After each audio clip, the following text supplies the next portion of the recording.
आतंकियों का भी इसके साथ ही समाप्ति हुई है, उनको मार दिया गया है मान्यवर। और इसके बाद में स्केच बनाया गया। गिरफ्तार किए गए दोनों आरोपियों की माता जो थी, इन्होंने ये तीनों आतंकियों के मृतदेहों को पहचान लिया है। दोनों आतंकवादी घटना में साथ लेने वाले उनके साथियों ने भी पहचान लिया है और अब उसकी एफएसएल की पुष्टि भी आज सुबह 4 बजे हो गई थी। अब मैं जांच का पूरा ब्यौरा बताना चाहता हूं मान्यवर। ये हमले में 3 पाकिस्तानी आतंकवादी थे। हमले में 2 AK-47 और 1 M9 कार्बाइन का प्रयोग किया गया था और अब जो पकड़े गए हैं इसके सुलेमान के कारण एप्को का मामला भी आज रिजॉल्व हो रहा है और आतंकवादियों को पनाह देने वाले 2 स्थानीय लोगों को भी इस केस में पकड़ लिया गया है। अब मान्यवर, कल पूछते थे कहां से आए, कहां गए, किसकी जिम्मेदारी है। भाई जिम्मेदारी हमारी ही है, हम सरकार में हैं, हमारी ही जिम्मेदारी है। मगर मैं पूछता हूं जब आप सरकार में थे तब क्या क्या हुआ था, इसकी जिम्मेदारी किसकी थी और क्यों निर्वहन नहीं किया, वो भी बाद में पूछूंगा, जरा धीरज से सुनना। मगर मान्यवर, मुझे एक बड़ा दुख हुआ। कल इस देश के पूर्व गृह मंत्री चिदंबरम जी ने सवाल उठाया कि क्या प्रूफ है कि ये आतंकवादी पाकिस्तान से आए, और मान्यवर कब उठाया, जब संसद में चर्चा होने वाली थी। क्या कहना चाहते हैं चिदंबरम साहब, किसको बचाना चाहते हैं, पाकिस्तान को बचाकर आपको क्या मिलेगा। वो ये कह रहे हैं कि और क्या है, मत जवाब दो।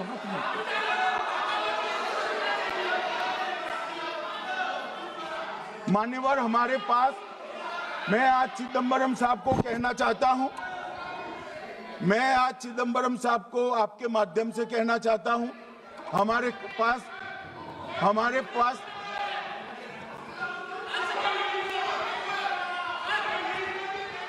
मान्यवर, हमारे पास प्रूफ है, वो भी मैं सदन के सामने रखना चाहता हूं कि तीनों पाकिस्तानी थे। 3 में से 2 के पाकिस्तान के वोटर नंबर भी आज हमारे पास उपलब्ध है। मान्यवर, ये राइफलें हैं, ये राइफलें भी हमारे पास उपलब्ध है। इनके पास से जो चॉकलेटें मिली हैं, वो चॉकलेटें ढोक में से मिली, वो भी पाकिस्तान की बनाई हुई चॉकलेट है। मान्यवर, ये कहते हैं कि पाकिस्तानी नहीं थे, इसका मतलब पूरी दुनिया के सामने इस देश का एक पूर्व गृह मंत्री पाकिस्तान को क्लीन चिट दे रहा है।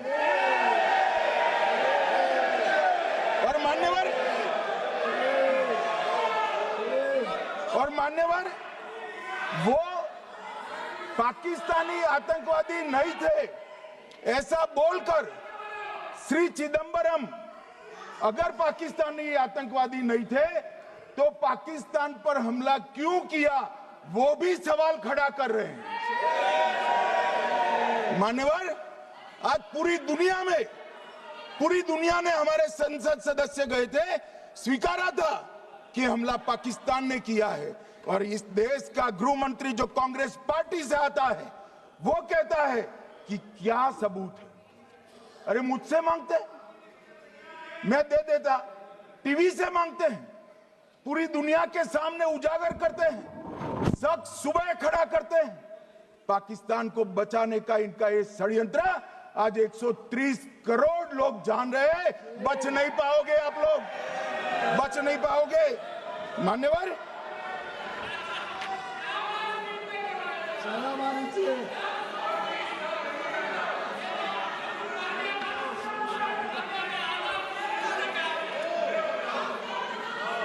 मान्यवर, अब मैं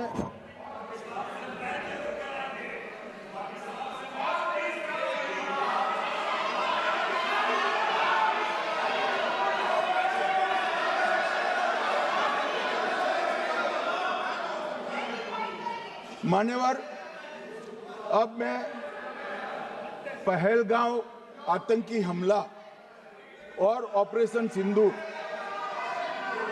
ये दोनों घटनाक्रम के लिए मान्यवर ये अभी से थक जाते हैं।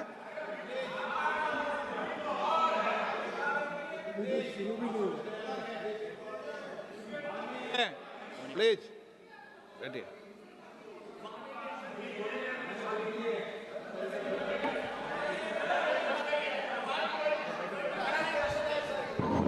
मान्यवर, मैं आपके माध्यम से कहना चाहता हूं, थोड़ा धैर्य रखे भैया, अभी तो शुरू हुआ है, अभी तो शुरू हुआ है। मान्यवर, मैं पहलगांव आतंकी हमला और ऑपरेशन सिंदूर के बारे में पूरा घटनाक्रम बताना चाहता हूं। कल ढेर सारे सवाल उठाए।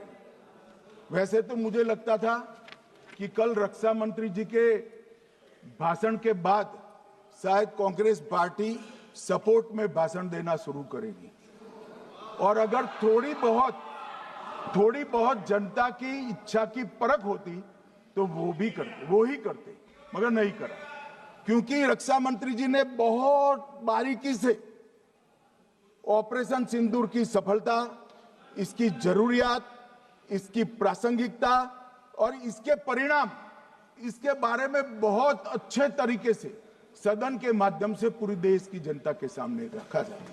मगर फिर भी उन्होंने बहुत सारे सवाल किए। अब सवाल किए हैं तो मुझे जवाब देना भी पड़ेगा, उनको सुनना भी पड़ेगा। मान्यवर, मैं पूरा घटनाक्रम बताना चाहता हूं। मान्यवर, 22 अप्रैल को पहलगांव में आतंकवादी हमला हुआ। इसमें 26 लोग मारे गए, 25 भारतीय और 1 नेपाली नागरिक। हमने उसी वक्त मैं श्रीनगर जाने के लिए निकल गया। रात को ही सुरक्षा बलों की मीटिंग कर ये भाग न पाए इसकी व्यवस्था की। माननीय मोदी जी ने 23 और 30 अप्रैल को सीसीएस की मीटिंग चेयर की। ये कह रहे हैं, मैं आज बताना चाहता हूं कि सीसीएस की 23 अप्रैल की मीटिंग में क्या हुआ। सबसे पहला कांग्रेस पार्टी का ब्लंडर था सिंधु जल संधि, इसको स्थगित करने का काम नरेंद्र मोदी जी ने। हमने अटारी के माध्यम से एकीकृत जांच चौकी जो चलती थी उसको बंद कर दिया। पाकिस्तानी नागरिकों के सार्क वीजा को सस्पेंड कर सभी को वापस पाकिस्तान भेजने का काम किया। पाकिस्तान स्थित उच्चायोग में रक्षा, सैन्य, नौसेना के सलाहकारों को अवांछनीय व्यक्ति घोषित किया। संख्या को 55 से घटाकर 30 किया और सीसीएस ने ये संकल्प लिया कि जहां पर भी ये आतंकवादी छुपे हैं उनको और उनकी ट्रेनिंग करने वाले अड्डों को सेना, पुलिस, सीआरपीएफ, बीएसएफ उचित जवाब देगी। मान्यवर, जिस तारीख को ये हुआ उसी दिन ये निर्णय हो चुका। मान्यवर, इसके बाद में कल गोगाई जी कहते थे मोदी जी 24 को पहलगाम जाने की जगह बिहार गए। सुनो यार। मान्यवर, मोदी जी जब ये पहलगाम घटना हुई यहां नहीं थे, विदेश में थे। आने के बाद तुरंत सीसीएस बैठक की और मोदी जी जिस दिन बिहार गए उस दिन पहलगाम में कोई नहीं था, सिर्फ राहुल गांधी थे। सारे लोग चले गए थे, सारे लोग वहां से अपने अपने ठिकाने पर चले गए थे। मगर इन्होंने एक बात कही, उस पर मेरी आपत्ति है। मान्यवर, उन्होंने कहा 24 अप्रैल को चुनावी भाषण किया। मान्यवर, देश का नेतृत्व करने वाले देश के प्रधानमंत्री की फर्ज होती है कि देश की संप्रभुता पर, देश के नागरिकों पर अगर ऐसा जघन्य हमला होता है तो जनता की भावनाओं के अनुरूप जवाब देना चाहिए। मान्यवर, मैं आज आपकी परमिशन से मैं आपकी परमिशन से मोदी जी के बिहार भाषण के कुछ अंश पढ़ना चाहता हूं। कोट अनकोट है। 22 अप्रैल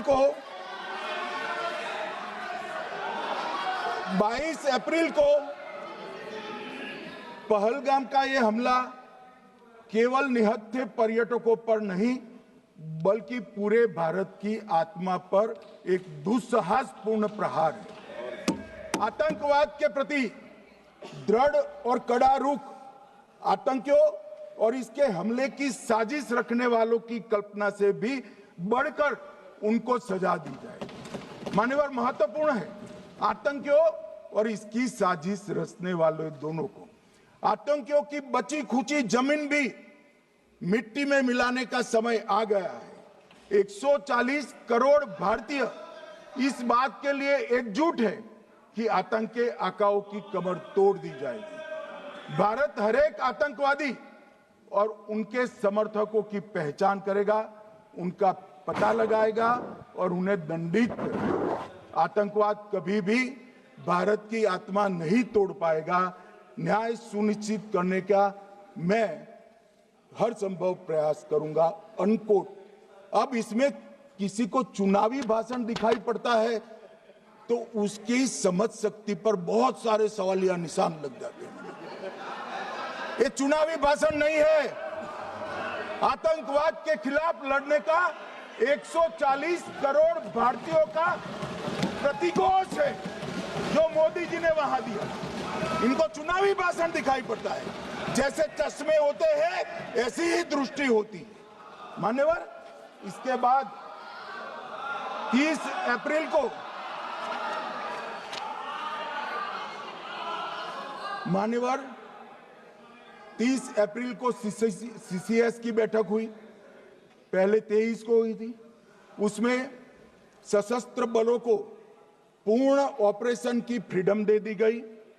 प्रधानमंत्री मोदी जी ने सीसीएस की उपस्थिति में रक्षा मंत्री, एनएसए और सेनाओं के प्रमुख के साथ बैठकर पूर्ण ऑपरेशनल फ्रीडम देने का काम किया और इसके बाद ये ऑपरेशन सिंदूर हुआ। मान्यवर, ऑपरेशन सिंदूर 7 मई को रात को 1:04 से 4 मिनट से 1:24 तक चला। उसमें पाकिस्तान के 9 आतंकी ठिकानों को ध्वस्त कर दिया और पूरी दुनिया ने इसके दृश्य देखे। साहब, इससे बड़ा संयमित हमला नहीं हो सकता। आजकल दुनिया में युद्ध चल रहे हैं, हम देख रहे हैं, बच्चे मर रहे हैं, महिलाएं मर रही, निर्दोष मर रहे। हमने 9 आतंकी अड्डों को समाप्त किया परंतु एक भी सिविलियन नहीं मारा गया, केवल और केवल आतंकी मारे गए। स्थान थे मरकज सुभान अल्लाह बहावलपुर, मरकज तैयबा मुरीद के, महमूना जाया कैंप सियालकोट, अरे नाम सुनो काम में आएंगे, सरजाल camp Sialkot, Sawai Nala camp Muzaffarabad, Syedna Bilal camp Muzaffarabad, Gulpur camp Kotli, Barnala camp Bhimber और अब्बास कैंप कोटली। मान्यवर, सर्जिकल स्ट्राइक और एयर स्ट्राइक में हमने पाक ऑक्यूपाई कश्मीर में ही हमला किया। एक प्रकार से भारत के हिस्से पर ही हमला किया। पाक ऑक्यूपाई कश्मीर हमारा ही है, तो हमने तो हमारे हिस्से में हमला किया। मगर इस बार 100 किलोमीटर अंदर घुसकर पाकिस्तान की भूमि पर आतंकवादियों को तबाह करने का काम। और मान्यवर, ये आतंकी के ठिकानों पर हमला हुआ, इसमें मारा कौन गया? हाफिज मोहम्मद जमील जैसे मोहम्मद के प्रमुख मौलाना मसूद अजहर के बहनोई, मुदस्सर खादियान, मरकज तैयबा मुरीद का प्रमुख याकूब मलिक, जेएम पदाधिकारी मोहम्मद हमसा जमील, जेएम ऑपरेटिव मोहम्मद यूसुफ अजहर, गंभीर रूप से घायल था, फिर मारा गया। जैसे मोहम्मद का आमिर मोहम्मद हसन खान गंभीर रूप से घायल था, फिर मारा गया। जेम ऑपरेटिव मोहम्मद हसन गंभीर रूप से घायल हुआ। अब्दुल मलिक, खालिद अबू अक्स और नोएम मलिक, इनका कोई पता ठिकाना नहीं।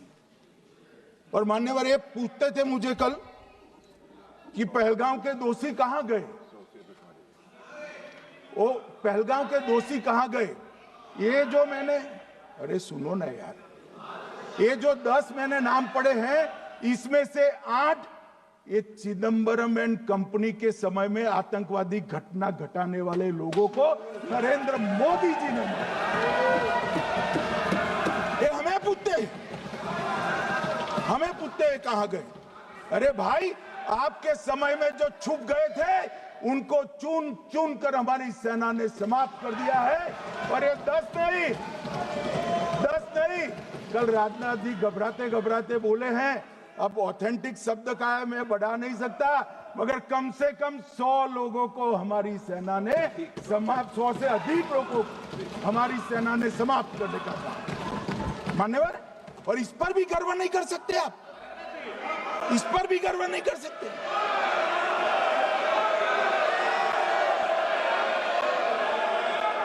मान्यवर,